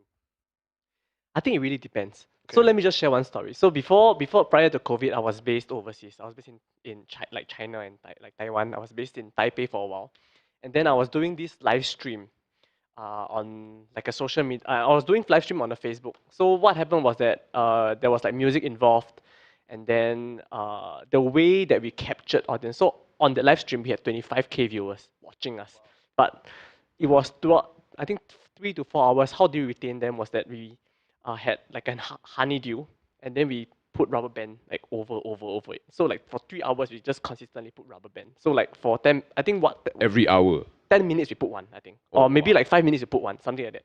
So You got the rubber band to stretch until it covered the honeydew. yeah, then it exploded. so people wanted to see the honeydew explode. Was it honeydew or was it a watermelon? I can't remember. It was like a fruit. I can't remember what fruit, but I think it was a honeydew. Okay. And then because we got the honeydew, it was so hard to crack as compared to a watermelon, Yeah. I think. So I think we spent like 4 hours like just taping, and at the end of the stream, because So it wasn't this was a 4-hour exploding, stream. yeah. What And were y'all because doing? we were like doing like games, singing, Oh, okay, that kind of okay, stuff. Yeah, okay. yeah. So like because Facebook only had 4 hours, like maximum live stream, right? So at the end of like 3 hour 30 minutes, we knew that we had to like quicken the pace. So like we were putting like three, and then you can see the viewership. So 25K, it went up to close to like 60K, like watching us putting rubber band and singing stupid stuff, like doing like our originals and stuff. Then when it exploded, wow, the viewers went up further. It went to like 80K, I think. That was when Facebook was like really active for me, Okay. like for me when I was using Facebook, right? Yeah. So back to the point about what content. I don't think there's like as content creators Okay. or what musicians. I think you just have to keep trying. You really won't know until like you explode on social media, I think. And because myself, I'm still learning as well. I can't really say like what works for me, but maybe every single day or maybe every single week or month, I try to do something different so that like people don't get like sick of me. Okay. Yeah. Okay, but congrats on holding their attention for 4 hours. Yeah, I was quite amazed also. That is Yeah, it was crazy. It was longer than Infinity War and Endgame and great all set. It was a great set. It's a great set. Erica, your I hope to see you exploding similar stuff like that one day. Hopefully. But your feed again is very personal. So it feels like there is a by any means necessary you're gonna speak your truth and do your thing sort of vibe forget about what people have to expect or whatever. Like does that still prevail? It does. Okay. It does. I think because I'm not in a position where I'm like starting to get a lot of numbers and then like Okay. have the, you know, when you start to get a lot of numbers, then you're like, I need to retain this, I need to keep this. I think I've not reached there yet, so Okay. I'm still just doing my own thing. But I think one way that I have found where I'm able to be myself and also just grow numbers is like going live with a friend, and especially if it's like two different accounts, like their viewers come, your viewers come, and then it's like an exchange. So it also gives people a peek into a friendship they might not always have access to. So leading up to my single release, I went live with Tim Dakota because he produced the song. So we were able to talk about the song and talk about the process, and also just like talk nonsense, like we usually do, which I think is also quite gripping as someone who watches. Yeah, it gives some insight. Yeah. Shout out Tim. Sugar, this is a question specifically for you, like um, jumping off on the point about people making content that people want to see from them, right? Like over COVID, I think we've had a lot of hip hop freestyles from Singaporean rappers. I don't think there's ever been a time when there were that many freestyles. Every week there's a new one. What do you think that does for craft? What do you think that does for the hip hop ecosystem? What do you think that does for just the overall awareness of this thing that we have here, this culture that we have here? Like you're saying, like the more freestyles that we've had, is yeah, it? I think that you know more content is great in general, you know, and I think that rappers and MCs, they have to like sharpen their skills because it's so competitive now. You know, everybody like wants to rap, everybody can rap, and I think yeah, but I think it's a good thing for the culture here, you know, to have like everybody just being a part of it, you know, participating. I think it's not about like, I mean, of course, sort of like rappers like compete to be the best, but like at the end of the day, it's like just by the number of people participating, it helps to grow the community. It helps to grow like the fan base and all. So I think it's a great thing. Yeah. Uh, Closely related to that and content is the idea of process, right? Like I think I don't know. Am I wrong to say that the greatest like streamer of all time is PewDiePie? I'm not a gamer, but this guy more or less pioneered a wave where you sit down and watch him play a game. There's no script. There's no set design. It's just he's sharing a screen and you watch him. I don't know, kill zombies or whatever it is he does, right? For you guys and the content that you guys do, whether or not it's funny or whether or not it's impactful or whatever, like what's the process behind the from planning to execution, right? What is the process like? Because for me, I think I'm a very numbers person. Okay. Like since young, I've been very, how do I put it, sensitive to numbers. Okay. So numbers matter a lot to me. So when I kind of approach uh, a project or something that I want to do, I will have to kind of think of what are my end results, and then what I prepare in advance. So like for example, I think the reason why I changed platforms over the years is because as we all know, I think technology has a shelf, like not shelf, what is it called? Does technology Wave. yeah, wave or something. Yeah. So like for Facebook, I think it's at like maybe probably the end curve or something. Mhm. So maybe on Instagram and YouTube, probably also in like the mature stage, right? So TikTok. So the reason why I moved on TikTok is so because when I came back, I was very heavily invested in Mandopop. So like Douyin in China, it's like one of the biggest thing. Even everybody uses Douyin in China. So when I came back, I just wanted to kind of find a platform that I could replicate content also, like Douyin and then the international TikTok. Yeah, so that was when I realized that TikTok is my weapon of choice, like the thing that I want to do.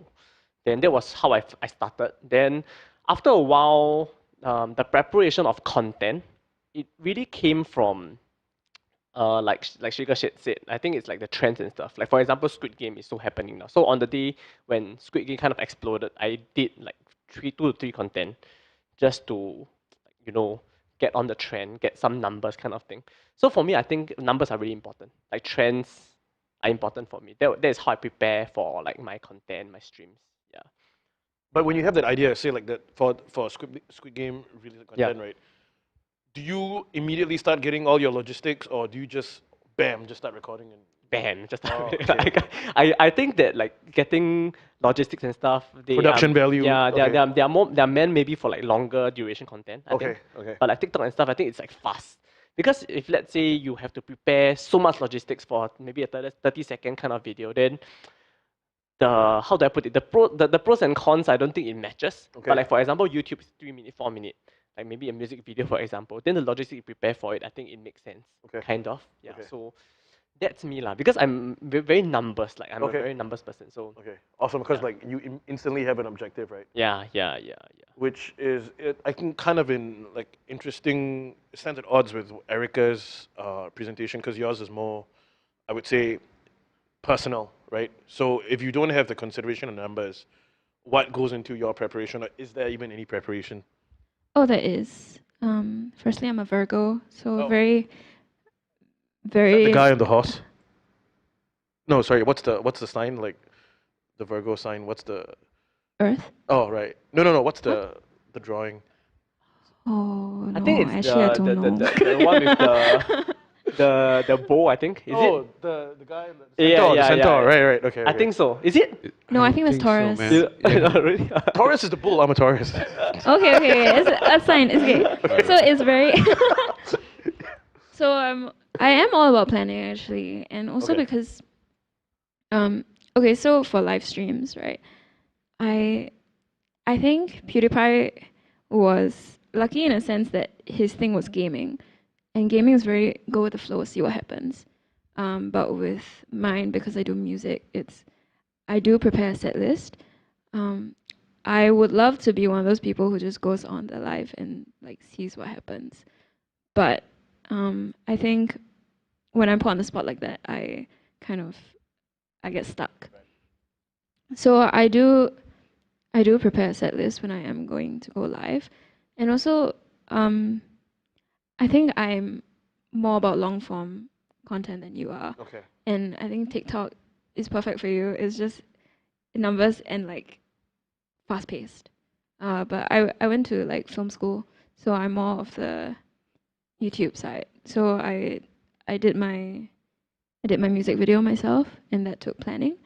And that was more my style than consistently putting stuff out like you do. Yeah. Okay. Interesting. What about Sugar? I think I'm a mix, man. Okay. You know, I'm a Virgo too, you know. So, Me too. but oh really? Oh my God, we're all- All You're right, all man. Virgos. All right, man. Let's put our hands together. Good set. Oh my God. But yeah, good set.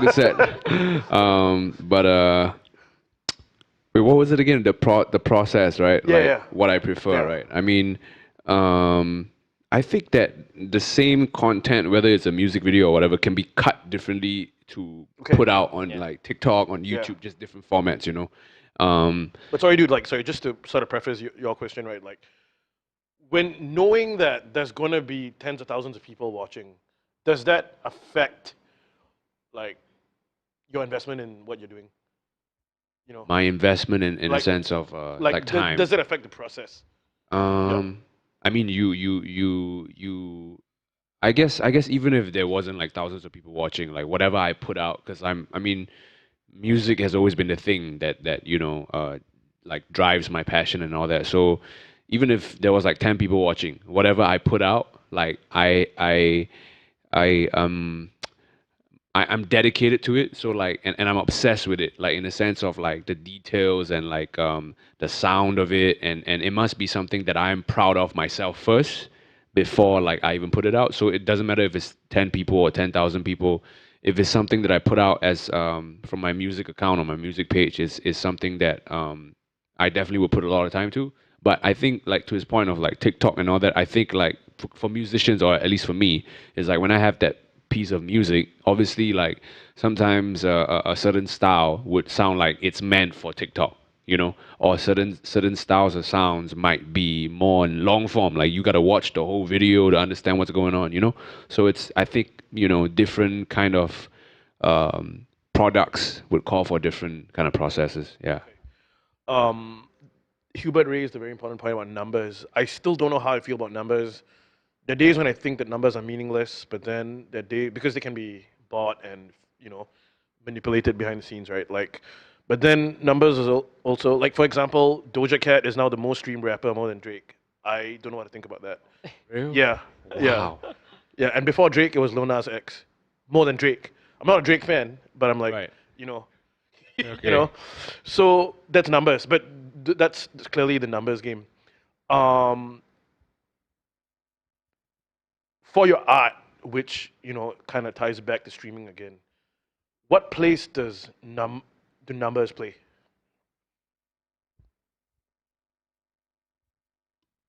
I mean, it's kind of like social media also, right? At the same time, I think that it really depends on individually. I feel, what you value. I think. So, like, are you like, do you put significance in numbers, or are you just like, it is what it is? Um, I mean, there is significance, definitely, of course, Yeah. because like it's a measurement of like Yes, the definitely, results yeah. and the outcome, right, of whatever work you put in. But having done music for so long, like I try my best. I'm still human, but I try my best to not attach myself to the outcome. Right. So if I put my everything I have into my art and my music, Right. that's all that matters to Right. me. Whatever happens after that, it's kind of like out of my control. Right. If whether something goes viral or not, which like everybody wants something viral, Right, right? right. Until now, pandemic goes viral. But you know what I mean? Bars. Bars. But yeah, you know what I mean? It's like at the end of the day, you have to be happy with your work, and that's what I think come to realize after so many years of like, you know, people, talking about numbers on different platforms and whatever. So I think that, yeah, I just try to um, be aware and not like get into that Right, mental right. loop. Yeah. So it's good to keep an eye out for them, but at the same time, I think the most important thing is governing your inner compass, right? Yeah. I Okay. think don't get sucked into it, you Right. know. Yeah. But it's good to know, and it's good to like, it's a good measurement. Yeah. I agree with so much being out of our control because I had never really listened to Doja Cat, but then someone put on her album and I realized I knew so much of it, and it's because Wow. so many of her songs are TikTok trends, and one song can even be like don't know how many TikTok trends because TikTok videos are only so short.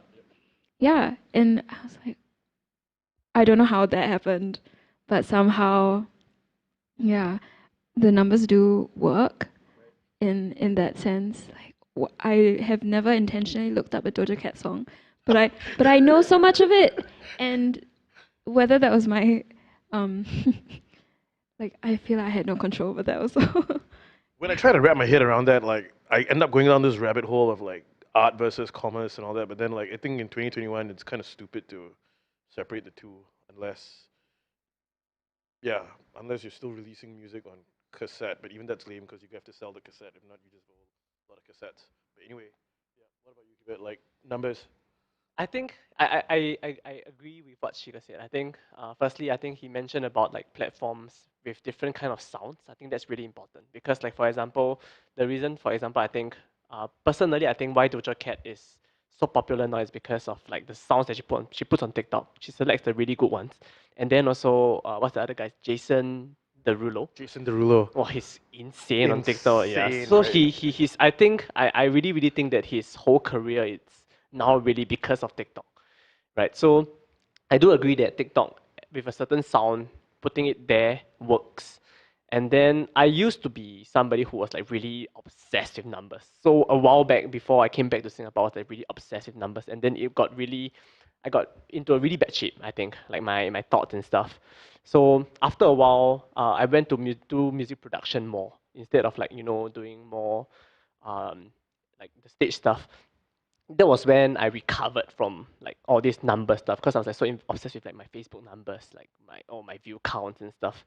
But now I'm in a much better shape. So like I think it's very difficult to kind of balance because for me, one thing is that it's my full time career, right? And then the numbers affect the stuff that like my finances and stuff.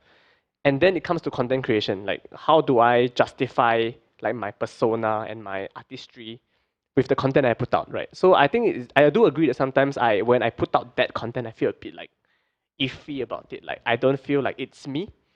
Then after a while, I'm sometimes I will just delete it, that kind of stuff, like hide it, that kind. So I think because I think it's very hard to balance that.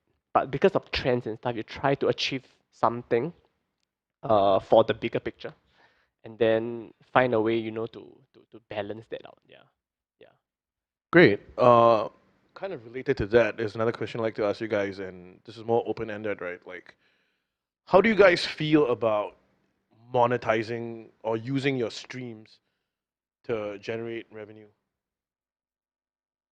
I think if that's a possibility for you, and having that is the most accessible thing, I think. I mean, if I had the opportunity to do that, I would absolutely do it.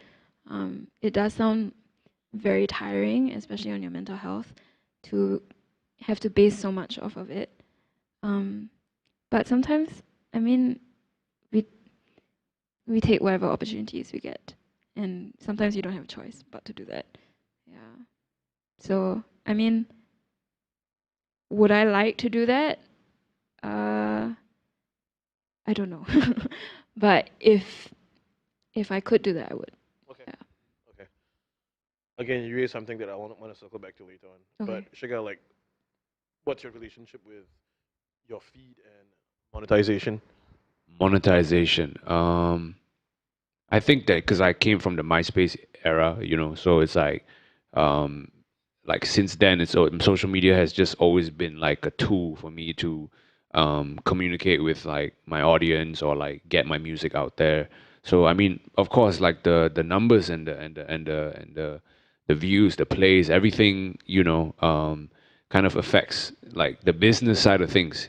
So I think that I feel that, I try to not take it personal as much as I can, and separate that identity. Like, when you put a music out, you technically are putting out a product, so you shouldn't like, as much as we artists, we attach ourselves to our work, right? But I think that being able to separate it it's how I, look at like streams or, yeah. Hubert? To be honest, right now, my social media, I haven't done like monetization at all. Like I haven't, except for like the YouTube ads, I haven't taken in like sponsorships and stuff because I feel that for me, like Shiga said, I think it's a platform, like a medium. I just hope that my numbers can attract people to listen to my song. That's all I ask for. Like I think the music. So for example, I recently released a single. So what I did was that I just embedded all my videos with that song, like to just brainwash it, kind of. So that was my only aim. But like monetization wise, I haven't done it, to be honest. So I can't really, because my main stuff is still from music production. And Right, stuff. right. Yeah. Okay. So yeah. Okay. So I think as we wrap this discussion up, Erica said something that needs to be addressed, and that's your mental health versus your stream persona, right, or stream output. What is the best way you think you can juggle the two? Or not juggle, but balance them out. Um. Honestly, I don't know, because I mean, I have friends who make TikToks and all, and who are a lot more successful, and I've seen the type of content they put out versus who they are as people, and sometimes it's a stark difference. Right.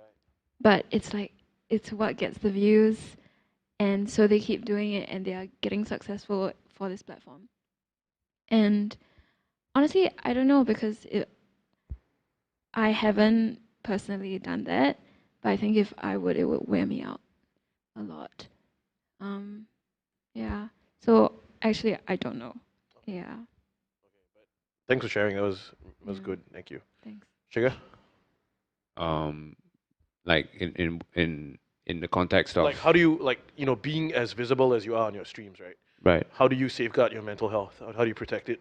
I mean, you just don't let it like get into your head. Don't believe your own hype. These numbers, like no matter how many hundreds of thousands or millions, they do not define you.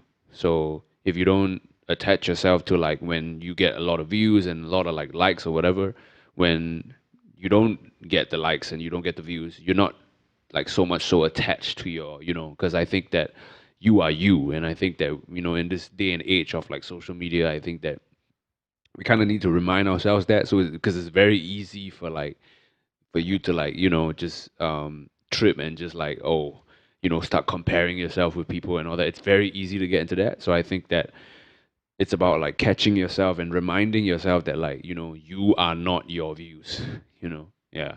That's very, very, very, very important. You are not your Very. views. You are not your views, yeah. You're not your thoughts either,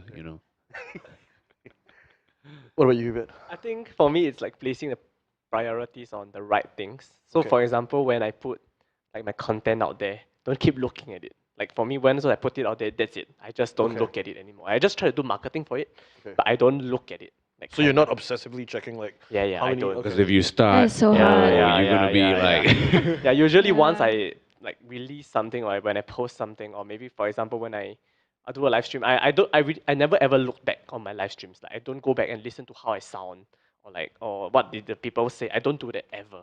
So some people might say it's not really a good thing because like maybe you can improve on your performances, right, over the live stream. But to me, I just feel that it's something that's done. There's nothing you can do about it, right? So just move on, place your priorities on preparing for the next product that you put out. I think that's important for me. Okay. Yeah, yeah. And with that, we've come to the end of this panel. Thank you, Yeah. Sugar, Erica, and Thank Hubert. you. Thank you, good everybody. set, guys. For all your Good set. for all your insight, for all your insight. Yeah, I mean, I'm not just saying this, but it was very meaningful to hear from you guys about how you do your thing, and I'm Thank glad you, we bro. did Thank this. you. Thank you. Thanks Thank you. to Scape for Thank having us you. as well. Escape day out. Thank you. Yeah.